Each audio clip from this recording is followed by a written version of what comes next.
Voter list से नाम काटे जाने का मुद्दा अब पश्चिम बंगाल पहुंच चुका है, जिसे लेकर राज्य का सियासी पारा हाई है। एक रिपोर्ट में दावा किया गया है कि सिर्फ 3 महीनों में बंगाल की वोटर लिस्ट से जुड़े आवेदनों में से 40% आवेदन रद्द कर दिए गए हैं, जिसे सत्तारूढ़ टीएमसी ने बीजेपी और चुनाव आयोग की साजिश करार दिया है। देखिए ये रिपोर्ट। 2026 में पश्चिम बंगाल का विधानसभा चुनाव होना है। उससे पहले राज्य का सियासी माहौल गर्मा गया है। दरअसल पिछले कुछ महीनों में पश्चिम बंगाल की वोटर लिस्ट से हजारों नामों को फर्जी दस्तावेजों के आधार पर खारिज किए जाने से बड़ा विवाद खड़ा हो गया है। टेलीग्राफ की रिपोर्ट में चुनाव आयोग के मुताबिक जून से अगस्त के बीच जमा हुए 10.4 लाख आवेदनों में से 40% से ज्यादा यानी 4.2 लाख से ज्यादा आवेदन रद्द कर दिए गए हैं। ये सामान्य 15% की दर से कहीं ज्यादा है, जिसने चुनाव आयोग की निष्पक्षता पर कई गंभीर सवाल खड़े कर दिए हैं।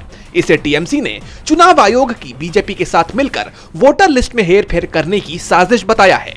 सीएम ममता बनर्जी ने इसे बैकडोर एनआरसी की कोशिश बताया, जिसका मकसद गरीब और हाशिए पर रहने वाले वोटरों को उनके वोटिंग अधिकार से वंचित करना है। सबसे ज्यादा आवेदन सीमावर्ती जिलों जैसे मुर्शिदाबाद, कूच बिहार और उत्तर दिनाजपुर में खारिज किए गए हैं, जहां आयोग के मुताबिक कथित रूप से अवैध प्रवासियों की संख्या ज्यादा है।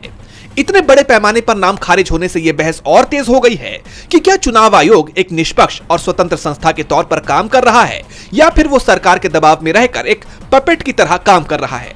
लेकिन एक बात तय मानी जा रही है कि बंगाल चुनाव से पहले यह विवाद अभी और तूल पकड़ेगा, जिससे बीजेपी और चुनाव आयोग दोनों की टेंशन बढ़नी तय मानी जा रही है। डीबी लाइव बंगाल की रिपोर्ट।